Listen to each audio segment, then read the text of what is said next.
Let's see. Elkai. What am I doing? Why does it say Elkai?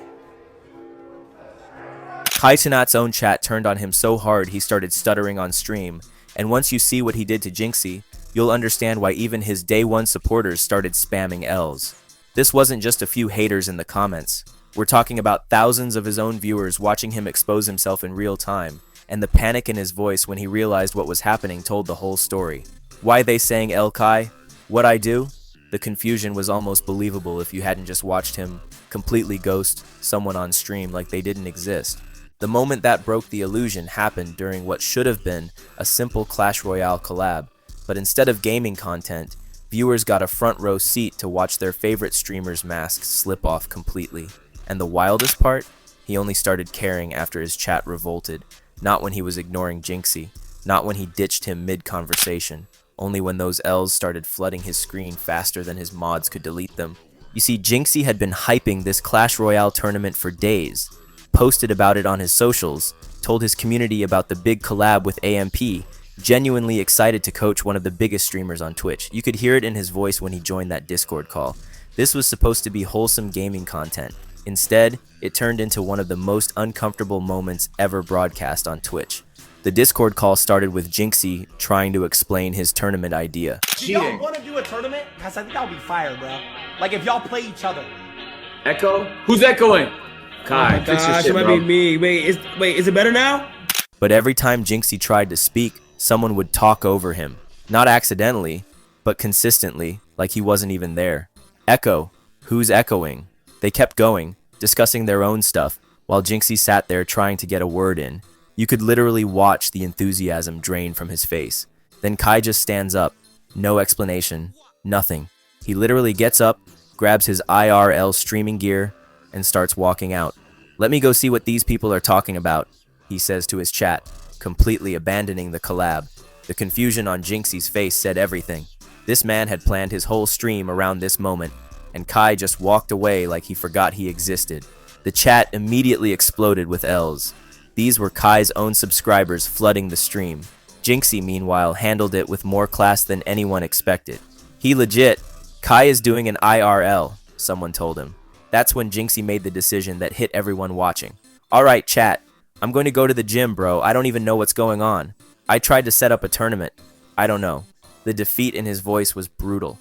No rage, no calling out Kai. I don't even know if this is gonna happen, bro. I don't even know if a single word I've said.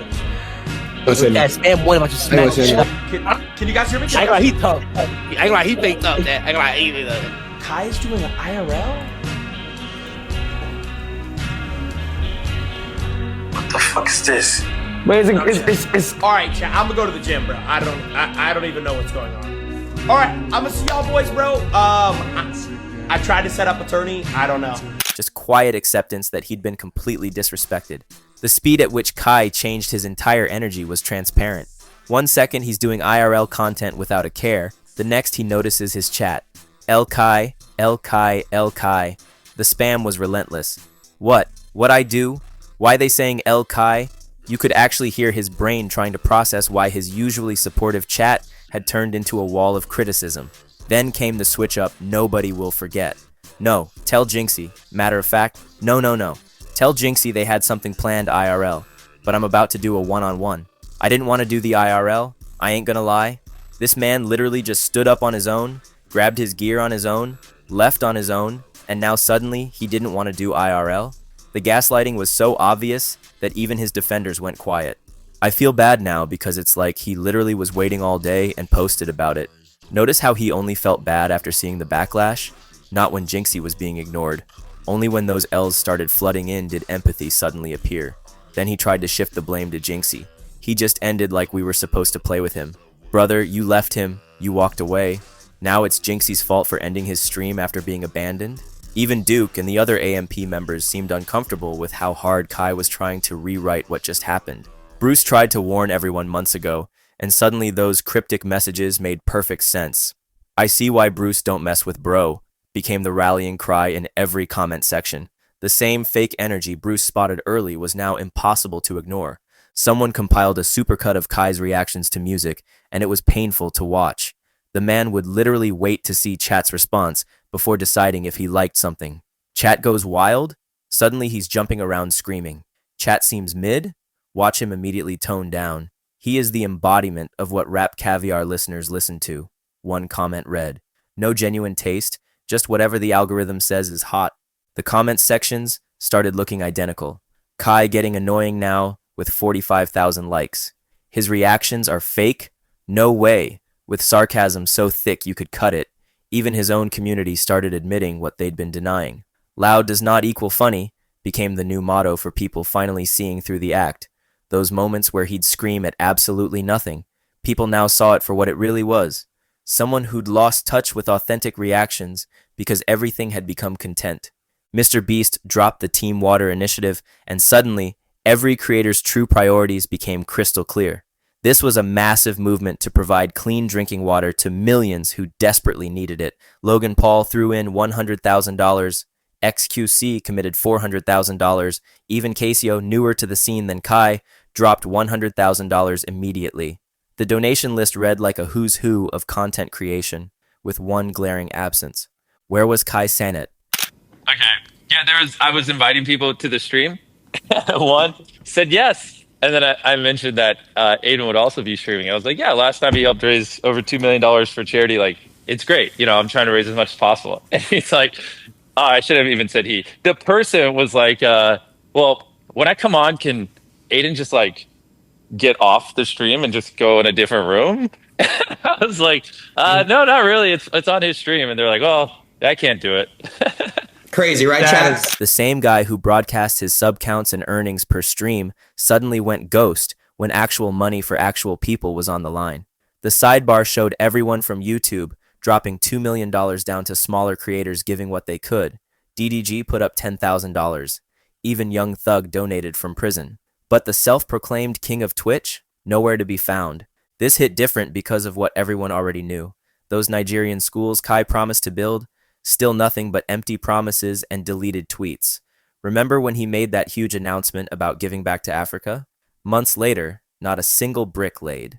But somehow he found money for fireworks that caused property damage. Somehow he found money for elaborate pranks. Just not for the causes he publicly committed to supporting. The math wasn't adding up. Kai reportedly makes thousands every stream. Yet, when it came time to help provide literal water to people who need it, his pockets were suddenly empty.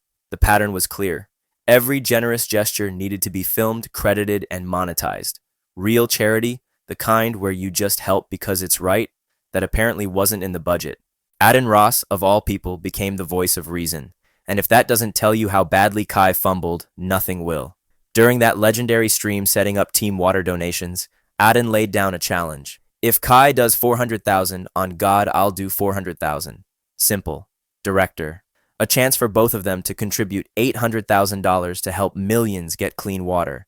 The ball was in Kai's court. The silence that followed was deafening. Not a response, not a tweet, nothing. Just complete radio silence while the rest of the streaming world stepped up. Adin Ross, with his own controversies and wild moments, was ready to drop nearly $500,000 if Kai would just match the energy. This wasn't about beef. This was Adin literally trying to double the donation impact by motivating Kai to participate. The internet's reaction was brutal. He'll burn stacks for chaos and content, but the second it's about clean water, it's crickets. Kai had no problem spending money when it meant views or viral moments. Remember the fireworks? The elaborate pranks? The constant displays of wealth? But $400,000 to literally save lives? Suddenly, the wallet was closed. What really sealed it? Adin kept his word even without Kai's participation. He donated anyway because it was never really about Kai. It was about the cause. That's the difference between using charity for image and actually wanting to help. Adin Ross showed more heart and authenticity in that moment than Kai had shown in months. XQC had been calling out suspicious numbers for months, and everyone dismissed him as a hater until he brought receipts nobody could deny. Kai's boys, Reggie and Rakai, suddenly went from 1,000 viewers to pulling 60,000 overnight. XQC pulled up the analytics. 30% validated viewers. You have to be kidding me, right?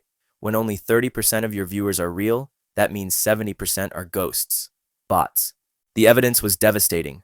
Rakai supposedly had 100,000 concurrent viewers, but only 4,000 subscribers. Meanwhile, legitimate streamers maintain ratios where at least 30 to 40% of viewers are subbed. The chat engagement was even worse. Streams with 60,000 viewers getting the same chat activity as streams with 2,000. Nothing about these metrics made sense unless you accepted the obvious. Someone was buying views. Kai's response was pure emotion, zero data.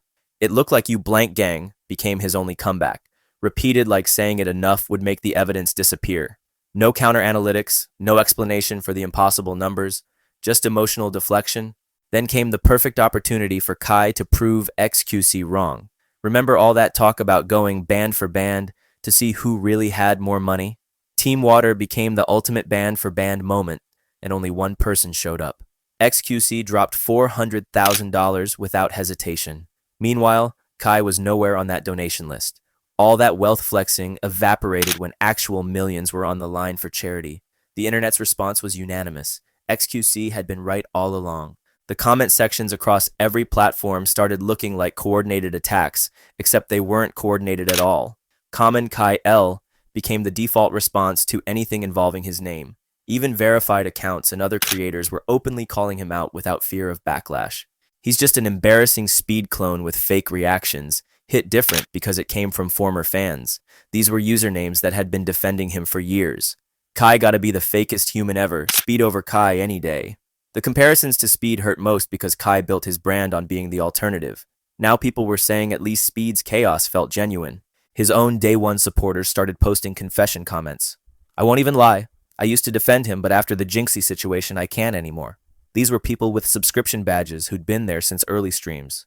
The desperate defenders tried playing the racism card, but that crumbled when black viewers were some of his harshest critics.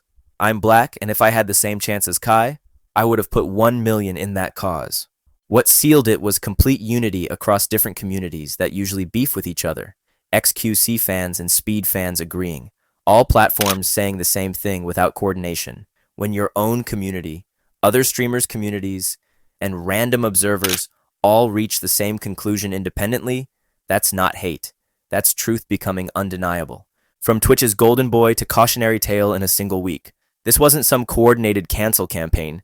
This was thousands of people simultaneously realizing they'd been watching a character, not a person, and the character wasn't even consistent anymore. Every broken promise is coming back to collect. Those Nigerian schools that never got built, people remember.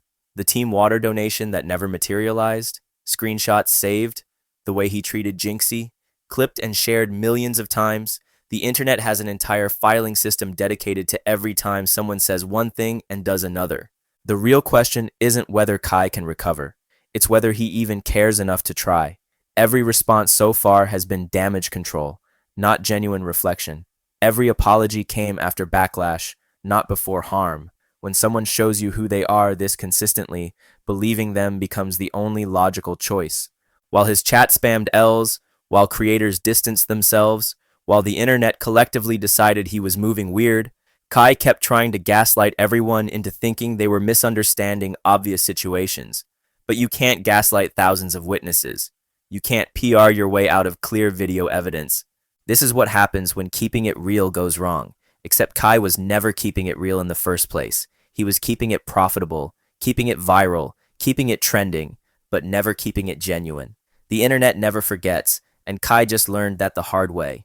The crown he thought he wore just got passed to someone else, and getting it back would require becoming someone he's shown repeatedly he doesn't know how to be. Real.